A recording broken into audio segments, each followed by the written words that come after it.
તો આજે હિન્ડાલ્કોનો સ્ટોક ફોકસમાં છે અને ખાસ કરીને કારણ બની રહ્યું છે એમની સબસિડરી છે યુએસડી નોવેલિસ.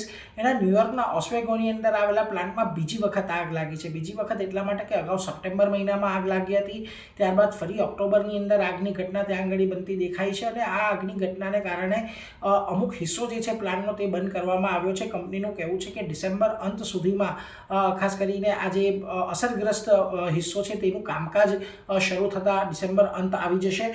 હવે ખાસ કરીને આનાથી સેકન્ડ હાફ FY26ની અંદર લગભગ $550 થી $650 મિલિયન એક કેશ ફ્લો પર અસર આવતી આપણને જોવા મળી શકે છે અને આ જ સમયગાળા દરમિયાન લગભગ $100 થી $150 મિલિયન એબિટા પર એક અસર આવતી જોવા મળી શકે છે. અને કંપનીને અહીંયાથી આશા છે કે આવનારા નાણાકીય વર્ષની અંદર 70 થી 80% રિકવરી ઇન્સ્યોરન્સ દ્વારા થઈ શકશે. એટલે ખાસ કરીને આગની ઘટના અને એના સંભવિત અસરને લઈને આજે હિન્ડાલ્કો તમને નિફ્ટીનો ટોપ લૂઝર બનતો દેખાયો છે.